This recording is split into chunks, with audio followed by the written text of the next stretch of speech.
म आज एउटा कथा सुनाउँछु है दाइ ट्याक्क मलाई उ गर्नु त एउटा यस्तो रहेछ कि बुवा हुन त तपाईँ बुढो मान्छेहरूलाई त के सुनाउने हो र होइन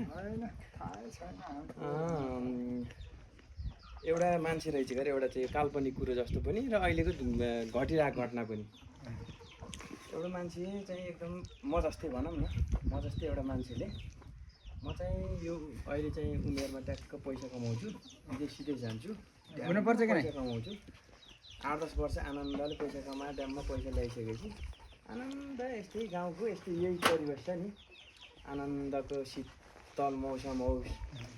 जता हेरे पनि आनन्दको हरियाली जङ्गल होस् सुन्दर शान्त ठाउँ होइन रमणीय ठाउँ होस् चराचुरुङ्गीहरू कराउँ हो त्यो खालको चाहिँ परिवेशमा मलाई त्यसपछि जिउन मन छ भनेछ अरे क्या एउटाले त्यो चाहिँ अर्को त्यतिसँग बसेर गफ लगाइरहेको मान्छे के भन्नु है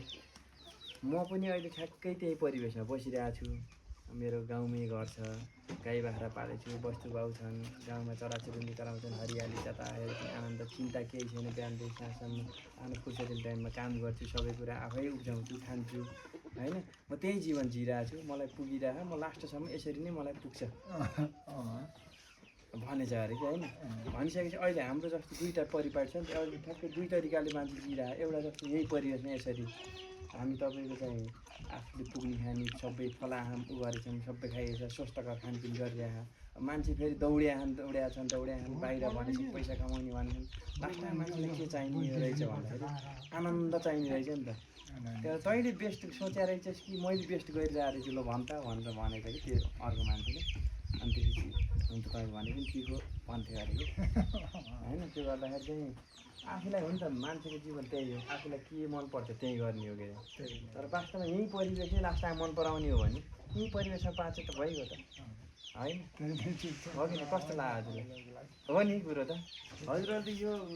यसरी नै बिताउनु भयो नि त जिन्दगी आनन्दले सुखमय तरिकाले केही समस्या आक्रम बक्लम भन्ने भएन पहिला त बरु अलिक सुखमुदो